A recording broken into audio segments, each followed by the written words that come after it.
오늘은 사도행전 2장 1절에서 4절 말씀을 본문으로 성령 강림과 교회 시대의 개막이라는 제목을 가지고 말씀을 통해서 은혜를 나누고자 합니다. 잠깐 기도하겠습니다. 살아계신 하나님 감사합니다. 우리에게 이렇게 은혜를 베풀어 주셔서 날마다 이기며 승리하며 나갈 수 있도록 인도해 주셔서 감사합니다. 우리가 이곳에 들어올 때는 많은 문제를 가지고 왔지만 아버지 하나님의 응답받고 해결받고 돌아갈 수 있도록 우리의 심령을 치료하여 주옵소서. 하나님이 함께 하시고 도와주시기를 간절히 바라고 나오며 예수 그리스도 이름으로 축복하며 기도하옵나이다. 아멘. 우리는 이 교회 시대가 언제 개막이 되었나? 그럼 언제부터 교회가 시작되었나를 알아볼 필요가 있다는 것입니다. 우리는 오늘 2장 1절 말씀에 볼게 오순절이 나옵니다. 오순절은 구약에서 칠칠절, 맥출절 또는 첫열매의 날 등으로 불려졌던 절기로서 6월절의 둘째 날, 즉 누룩 없는 떡을 먹는 날부터 가산해서 50일째에 해당하므로 오순절이라고 부른다는 것입니다. 또 이때는 보리를 처음 거두는 때나 맥추절이라 부르기도 했다는 것입니다. 그러면 유대 달력으로 시완을 16일경이 되며 현절에는 5월 말경이 되는 것입니다. 우리나라 저기로는 5월 말이 된다는 거예요. 5월 말. 이때 우리가 시골에서 보면은 어릴 때 보면 이때 보리 타작을 합니다. 보리 타작을 해요. 해가지고 이 보리를 타작해서 이렇게 하는 것을 보았습니다. 그러면서 우리는 오늘 성령님에 대해서 알아야 돼요. 성령님은 하나님이십니다. 그런데 성령님의 속성은 뭐냐? 바람과 불이라는 거예요. 바람과 불이라는 거예요. 그러면 여기 보니까 불의 혀같이 갈라지는 거 나옵니다. 불의 혀같이 갈라지는 거. 3절에 보니까 나오잖아요. 보니까 그게 뭐예요? 들리는 표적인 바람 소리 다음에 보이는 표적으로 불이 있다는 것인데, 이러한 바람과 불은 오순절의 2대 상징이라고 볼 수가 있다는 것입니다. 바람이 형체가 보이지 않으면서 분명한 역사를 하는 성령의 속성을 나타내는 반면에 불은 하나님의 임재뿐 아니라 정결케 하는 역사로서 심판의 상징이라도 구약에서 사용되었다는 것을 알 수가 있습니다. 여러분, 우리가 바람을 볼 수 있어요, 없어요? 바람은 볼 수가 없습니다. 바람은 볼 수가 없는데 바람이 불으면 시원해요. 그래서 바람이 부는구나 해서요. 바람이 임의로 불면 어디서 와서 어디로 불어갖고 어디로 가는지를 우리는 알 수가 없다는 겁니다. 성령도 이와 같다는 거예요. 그리고 성령님은 이 불의 속성입니다. 불이라는 것이 막 우리가 이게 화가 타오르는 이런 불을 얘기하는 것이 아닙니다. 제가 눈의 간증을 했습니다만, 제가 백혈액 사기를 얻었잖아요. 그래서 이제 조금의 고비가 왔습니다. 오래 살면 6개월, 짧게 살면 3개월 안에 떠납니다. 왔어요. 그래서 이제 선교를 가려고 마지막으로 선교를 한번 해보고 주님 앞에 가야 되겠다, 이런 마음을 가지고 선교에 동참을 했습니다. 그래서 우리 집에서 이제 마지막 예배를 드리는 거예요. 의정부에서. 결국 이제 선교를 떠나서 거기서 죽든지 살든지 하나님 앞에 맡기고 가려고 했습니다. 그래서 이제 우리 집에서 마지막 예배를 드리는데, 우리가 잘 아는 찬송가 470장 내 평생 가는 길, 그를 2장을 부르는데 뭐가 떨어졌어요? 성령의 불이 임한 거예요. 여러분 이런 체험을 성령의 체험을 해야 돼요. 그 성령의 불이 오니까 이쪽이 내가 배가 이쪽이 막 다 저번에 썩었는데 이쪽은 뭐예요? 뜨거운 것이 갑자기 뜨거운 것이 확 옵니다. 그게 바로 뭐예요? 성령의 불이 임하는 거예요. 그래서 우리 기독교는 체험의 종교예요. 그래서 우리가 그런 걸 체험해야 하나님의 살아계심을 알 수가 있다는 거예요. 이게 우리 뭐 김창현 성도님이나 우리 인자 성도님이나 이런 체험이 없기 때문에 어떻게 보면 밋밋합니다. 그래도 우리가 분명히 성령님을 사모해야 되고 성령님을 의지하고 그분을 초청해야 돼요. 초청이라는 게 뭡니까? 성령님 내 힘으로는 할 수가 없습니다. 성령님께서 오셔서 나를 다스려 주시고 나에게 있는 연약한 것, 내가 끊을 수 없는 것, 내가 해결할 수 없는 것, 나의 모든 것을 성령님은 알고 계시오매 해결하여 주옵소서 하고 구체적으로 기도할 때 성령님은 인지해 주실 줄로 믿습니다. 그런데 성령님은 의지하지 않고 계속 세상 것만 의지하고 세상 것만 바라봐가군요. 성령의 체험이 없습니다. 김창현 성도님은 6년이 넘었잖아요. 그러면 우리 교회 언제 6년이 넘었으면 지금 성령을 체험해야 돼요. 쉽게 말해서 성령 세례를 받아야 된다는 거예요. 무슨 얘기냐? 사도행전 1장 5절에 보니까 요한은 물로 세례를 베풀었으나 너희는 몇 날이 못되어 성령으로 세례를 받으리라 하셨느니라. 여러분들 이 성령 세례라는 것은 우리가 다 세례를 받았잖아요. 물로 갔다가 성부와 성자와 성령의 이름으로 이러면서 다 세례를 받았잖아요. 우리 김창현 성도도 세례 받았잖아요. 네? 김영국 성도와 같이. 그것만 가지고 안 된다는 거예요. 뭐 해야 돼? 성령 세례를 받아야 돼. 주님이 직접 내가 체험을 해야 돼. 그분을 인격적으로 만나야 되는 것입니다. 그러면요, 여러분들 믿지 말아도 믿어줘요. 왜? 나와 함께 하셨던 주님, 나의 병을 고쳐주셨던 주님, 천국의 불로 나와 함께 하여 주셔서 나의 모든 병을 고치시고 나의 성격을 변화시켜 주신 주님, 이 주님을 체험할 줄로 믿습니다.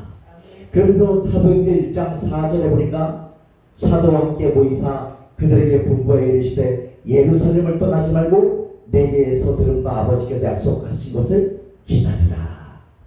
그러면 아버지께서 약속하신 것이 무엇입니까? 성령님이라는 거예요. 그래서 이 사도들이 마가의 다락방에 120문도가 모였습니다. 결국 간절히 기도한 거예요. 성령님을 사모하면서 간절히 기도했을 때 아버지께서 뭐를 보내주셨어요? 성령을 보내주셨다는 것입니다. 여러분, 우리는 그런 체험을 많이 했습니다. 어떤 체험을 했냐? 찬송을 이 기계를 틀어놓고 계속 부르는 거예요. 찬송을 계속 부를 거예요. 한 시간 반만 부르면 그때부터는 어떻게 돼요? 이 혀가 꼬부라져요.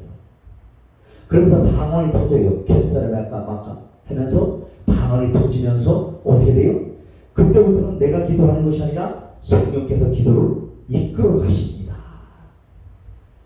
그러면 나는 잠깐 한 것 같은데 3-4시간은 기도를 하는 거예요. 기도. 우리 기도 30분 하기도 힘들잖아요. 근데 성령께서 함께 하시면 쉬워요. 기도가. 나도 모르는 기도를 막 하는 거예요. 이 성령의 역사였습니다. 이런 것을 여러분들이 체험해야 될 줄로 믿습니다.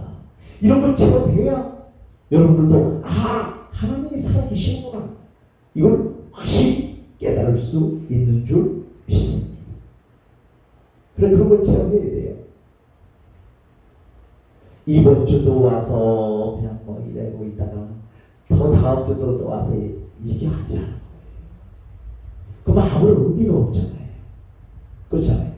만나야죠. 저 목사에게 만나 주셨던 하나님, 나도 만나야 되겠다는 이런 확신을 가지고 성령님을 사모하시기를 예수 그리스도로 부탁을 드리겠습니다. 사모해야 돼요. 세상 돈, 세상의 쾌락 이런 것만 사모하지 마시고 성령님을 사모하시기를 바라겠습니다. 그럼 분명히 그분을 찾아오셔요. 그래서 성령님은 인격의 영이기 때문에 우리가 환영하고 초청하지 않으면 오시지를 역사하시지를 않습니다. 내가 환영해야 돼요. 그 성령님을 막 초청해야 돼요. 성령님 오시옵소서, 환영합니다, 함께해 주옵소서 하고 해야 그분은 오셔요. 오시면 나를 어떻게 해요? 이끌어 가시는 거예요. 그러면 삶도 편하고 내 힘으로 할 수 없는 것도 성령께서는 다 해결해 주실 줄로 믿습니다. 바로 이것을 해야 돼요. 그러면 성령은 뭡니까?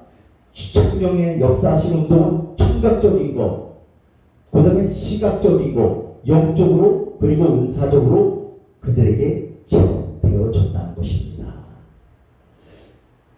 그러면서 계속해서 사도행전 1장 14절 말씀해 보니까 여자들과 예수의 어머니 마리아와 예수의 아우들과 더불어 마음을 같이하여 오로지 기도에 힘쓰더라. 아멘. 기도에 힘쓸 때 또한 성령님은 역사하신다는 거예요. 오늘 나아가야 되는 방에 120문도가 간절히 기도했을 때 성령님께서 그곳에 임하여 주셨다는 것입니다. 그래서 성령 강림의 외적 현상을 보면 바람같이 임한다는 거예요. 바람같이. 바람은 그 형체가 보이지 아니하면서도 그 활동도 분명히 나타나는 점이 있어서 성령의 속성을 잘 표현하고 있다는 것입니다. 요한복음 3장 8절에 보니까 바람이 입으로 부르네 내가 그 소리 들어도 어디서 와서 어디로 가는지 알지 못하나니 성령으로 난 사람도 다 그러하니라 라고 말씀하고 있습니다. 그래서 요한복음 3장에 보면은 하나님께서 말씀하시기를 사람이 뭐요? 물과 성령으로 거듭나야 된다는 거예요. 그래야 하나님의 나라에 들어갈 수 있다고 말씀하고 있습니다. 그 물과 성령으로 거듭난다는 것이 구체적으로 무엇입니까? 말씀과 하나님의 은혜와 하나님의 역사로 거듭나야 된다. 옛날에 욕심 부리고 우상 숭배하고 내 방식대로 살았던 삶에서 돌이켜서 이제는 성령님을 의지함으로 그 성령의 인도함을 받아 살아갈 수가 있다는 것입니다. 여러분, 내 방식대로 살면 얼마나 피곤한지 몰라요. 사람 눈치 봐야지요, 체면치레 해야지요. 근데 성령의 역사로 살아가면 얼마나 편한지 몰라요. 왜? 자유하는 영이기 때문에. 성령이란 말 자체가 바람, 의미를 가지고 있으며 호흡 또는 숨, 기운 두 개의 뜻을 가지고 있다는 것입니다. 무엇보다도 바람은 자유자재한 것이라는 데 큰 의미를 두고 있습니다. 바람이 우리가 눈에 안 보이니까 어떻게 해요? 자기 마음대로 그냥 이쪽으로 불다 저쪽으로 불다 하잖아요. 이렇게 성령의 사람은 자유하다는 거예요. 자유를 누릴 수 있다는 거예요. 이런 성령에서 자유하는 영입으로 그 성령이 임재하는 사람은 자유하는 영혼을 가진 사람이 된다는 것을 말해주고 있다는 것입니다. 동시에 바람은 폭풍과 태풍과 같은 위력을 가지고 있다는 것입니다. 그렇잖아요. 이 사이판에는요 1년에 수도 없이 갑자기 태풍이 불어요. 그러면 이 교회들이 어떻게 되냐, 창문문을 이 각개목으로 못질을 갖고 막아버려요. 창문도 다 못질을 갖고 이렇게 각개목으로 막아버리는데, 안 막아버리면 어떻게 됩니까? 바람이 조그만 구멍이 튕겼다면 이 지붕이 떠버려요. 그래서 이제 거기에서 이 목사님 계시는 사택인데 거기가 이렇게 태풍이 오는데 모르고 창문을 안 닫고 목사님이 어디 출타를 가셨어요. 그런데 태풍이 오니까 어떻게 해요? 바람이 들어가고 그냥 지붕이 다 날아가 버린 거예요. 여기 훤하잖아요. 지붕이 다 날아갔어. 뭐 어떤 때는 보면 막 차도 뒤집힙니다. 그 태풍 경보가 떨어지면 어떻게 해요? 다 막아버리고 창문 다 닫고 다 걸고 하고 꼼짝도 못하고 집안에 가만히 있어야 돼요. 아무 데도 못 갑니다. 왜? 이런 차도 막 넘어가는 편이니까 나무 같은 게 막 넘어지고 쓰러지면서 막 날라다니기 때문에 어디에 맞아 죽을지 모르기 때문에 그 태풍이 올 때는 꼼짝 안 해요. 움직이지를 못합니다. 그냥 가만히 있어야 돼요. 그 태풍이 끝나기를. 그럼 하루쯤 지나면 이 태풍이 끝나고 해가 반짝 떨어집니다. 그때 이제 활동을 개시하는 거예요. 그 나가보면 막 차가 찌그러져 있고 차가 날라가 있고 막 지붕이 떨어져 오고 난리가 아닙니다. 여러분, 그런 태풍이 1년에 내가 보니까 대여섯 번씩 와요. 아주 위력적인 거예요. 그 성령의 역사도 이렇다는 것입니다. 강하다. 기억하시기를 바라겠습니다. 그래서 우리는 또 알아야 될 것은 뭐냐면 이 오순절 날이 이름에 저희가 다 같이 한 곳에 모였더니 후련히 하늘로부터 급하고 강한 바람 소리 같은 것이 있어 저희가 앉은 온 집에 가득하며 성령께서 강림하시다는 예수께서 순수날로 치면 10일째는 되는 날이고 부활하신 날로 치면 50일째 되는 날이라는 거예요. 기도하고 있는 무리들에게 갑자기 하늘로부터 급하고 강한 바람 소리 같은 것 그들이 모여있는 집에 가득 찼다는 것입니다. 또한 성령께서 가지고 있는 권능을 상징하는 것이라고 말할 수 있습니다.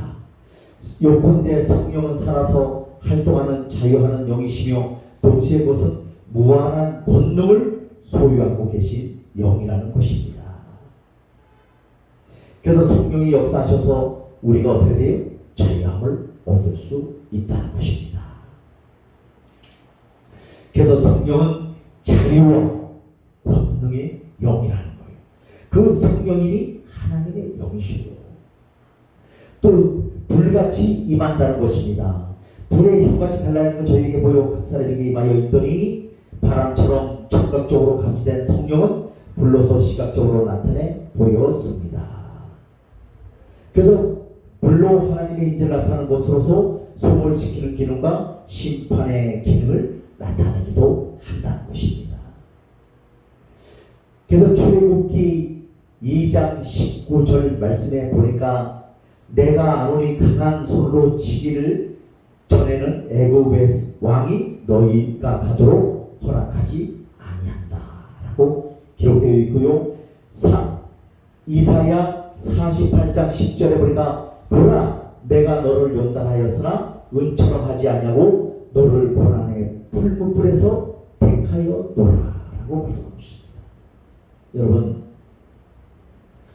예수 믿는 것이 굉장히 이렇게 쉬운 것 같지만 어렵습니다. 왜? 이건 영적이에요.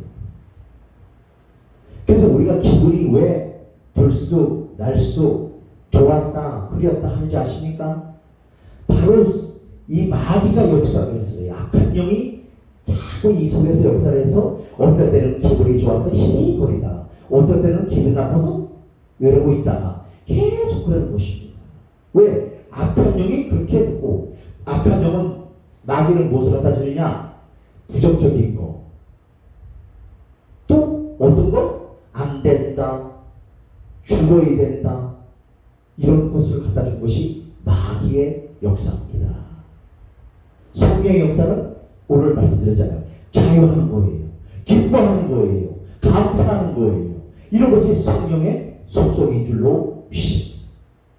여러분들, 그래서 우리는 악한 영에 붙들리면요, 기분이 좋았다, 싫었다, 개였다, 반복이에요. 그래서 신명기 4장 24절에 보니까 우리가 잘 아는 말씀, 내 하나님 여호와는 소멸하는 불이시요 질투하는 하나님이시다 라고 말하고 있습니다. 그래서 소멸하는 불이 뭐요? 성령님이라는 것을 표현하고 있다는 것을 믿으시기를 바라겠습니다. 그래서 우리가 잘 아는 성경의 열매는 사랑과 희락과 화평과 오래 참음과 자비와 양선과 충성과 온유와 절제가 이 9가지 열매를 맺을 때 하나님은 기뻐하십니다. 이 열매를 맺어야 돼요. 사랑은 우리가 잘 알잖아요. 사랑이라니까 그냥 우리 인간적인 사랑을 얘기하는 것이 아닙니다. 하나님의 사랑을 말씀하고 있습니다. 또 화평케 하는 자는 하나님의 아들이라 일컬음을 받는다고 말씀하고 있습니다. 화평케 하는 자가 어떤 자입니까? 이 싸움이 있는 곳에, 갈등이 있는 곳에, 그곳에 가서 어떻게 화평을 말하는 자예요. 야, 우리 싸우지 말자. 하나님의 사람들이 싸워서 되겠냐? 서로 우리 화평하자 하고 이해하자 하고 한 것입니다. 그 다음에 희락은 우리가 잘 알듯이 기쁨이에요. 기쁨. 여러분, 성령님이 여러분들을 찾아오시면요, 여러분들 말할 수 없는 기쁨이 일어납니다. 그래서 뭐가 돼요? 희죽이가 돼요. 괜히 희죽이지 웃고 다녀요. 왜? 성령님이 오셨기 때문에. 그 기쁨이, 희락은 말할 수가 없어요. 우리 세상에서 돈 조금 들어오는 이런 기쁨이 아닙니다. 성의 역사가 이 속에서 계속 기쁨이, 말할 수 없는 기쁨이 일어나는 거예요. 그렇게 되면 여러분들 웃고 되는 거예요. 그런데 여러분들의 속병은 다 치료함 받을 줄로 믿습니다. 다 치료되는 거예요. 그때 치료되는 거예요. 기뻐야지 내용이 기뻐야 치료되는 것입니다. 이것이 성령님의 역사하는 것이에요. 그 다음에 성령님의 2대 속성은 뭐냐면 성결과 열정 그리고 불의 2대 속성이라는 것을 기억하시길 바라겠습니다. 그 다음에 성령 강림의 내적 현상은 여러분들 우리 창세기에 보면은 바벨탑 사건 아시잖아요. 인간들이 바벨탑을 높이 쌓자래잖아요. 하늘에 닿을 때까지 쌓자래잖아요. 그게 뭡니까? 인간의 교만을 말하고 있습니다. 그 바벨탑을 높이 쌓으니까 하나님께서 어떻게 해요? 이것들이 어떻게 하고 있나고 보로 내려오셨잖아요. 보니까 아주 교만이 머리끝까지 차는 거예요. 그러니까 어떻게 해요? 이들의 언어를 어떻게 혼잡하게 하자 하면서 언어를 흩으시는 거예요. 이래 한국말로 해야 되는데 한 사람은 일본말로, 한 사람은 중국말로, 한 사람은 프랑스말로. 그래서 서로 언어를 알아듣지를 못해. 그러면서 흩으시는 것을 볼 수가 있습니다. 여러분, 우리도 얼마나 바벨탑을 쌓아요. 우리 이 땅에서 집을 사고 땅을 사고 잘 살아보자. 좋은 집에서 좋은 차 몰고 띵띵거리면서 잘 살아보자. 다 이것이 바벨탑을 쌓는 거라는 거예요. 여러분들, 내가 가지고 있는 것이 있다면 하나님의 나라와 의를 위해서 헌신하시기를 바라겠습니다. 그것이 가치 있는 거예요. 그렇지 않아요? 내가 가지고 있으면 뭐 할 거예요? 나 죽으면 끝인데.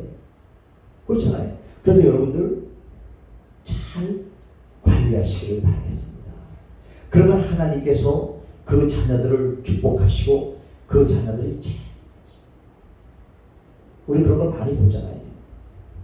그럼 우리가 지금 이렇게 사는 것은 내가 이 땅을 살아오면서 삶의 결과물들이에요. 결과물들. 나도 마찬가지고 여러분들도 마찬가지고 내가 이렇게 된 것은 누구의 탓이 아니라 내 삶의 결과물이라는 거예요. 살아온 결과가 이렇다는 거예요. 지금 결과물을 가지고 있다는 것입니다. 여러분들 기억하시고 성령님을 의지해서 이런 것을 끊어버리시기를 다시 한번 예수의 이름으로 부탁을 드리겠습니다. 성령님을 의지하시고요. 또 오래 참아야 된다는 거예요. 우리가 못하는 게 뭐예요? 오래 참고 못하잖아요. 뭐 조금만 하면 금방 이랬다 이랬다. 오래 참아야 된다는 거.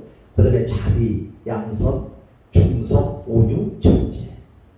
우리 이런 성령의 9가지를 매를 맺어서 하나님께 영광 돌리는 우리가 되시기를 바라겠습니다.